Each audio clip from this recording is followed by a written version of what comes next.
পলাশ থানাধীন ডাঙ্গা ইসের থেকে ইসলামপাড়া থেকে একটা ট্রাক ভর্তি মালামাল, মানে ওই থ্রি পিস আর কি, কাপড় আর কি, থ্রি পিস কাপড় চুরি হয়ে যায়। প্রায় 35 লক্ষ টাকার কাপড় ওখান থেকে নিয়ে যায় আর কি চোরেরা। পরবর্তীতে আজকে অভিযোগ প্রাপ্তির 6 ঘন্টার মধ্যে আমরা মালামাল উদ্ধার করছি। আমাদের সাব ইন্সপেক্টর রাকিবের নেতৃত্বে একটা টিম, চৌকস টিম আমাদের এই উদ্ধার কার্য পরিচালনা করে এবং উদ্ধার করে প্রায় 35 লক্ষ টাকার মালামাল হারানো গিয়েছিল। 35 লক্ষ টাকার পুরোপুরি মালামালগুলো উদ্ধার করা হয়েছে এবং যে ট্রাকের দিয়ে চুরি করা হয়েছিল সেই ট্রাকও জব্দ করা। এখন পর্যন্ত 2 জনকে গ্রেপ্তার করতে সক্ষম হয়েছি।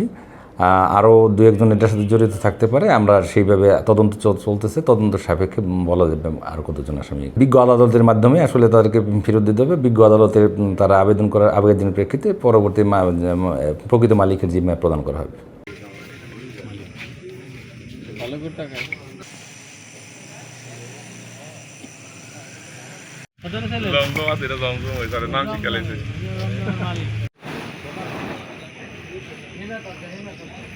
আলুটা এলো উদ্ধার করে নাকি খালি দেখা করে কোন ফরতে আমি টানে না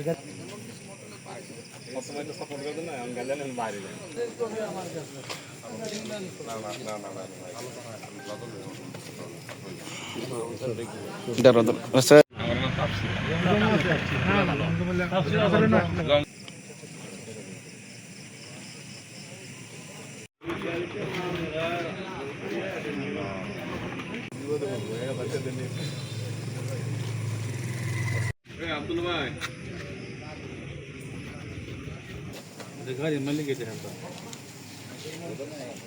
আমি ধরছি এই যে ওর কথা এই যে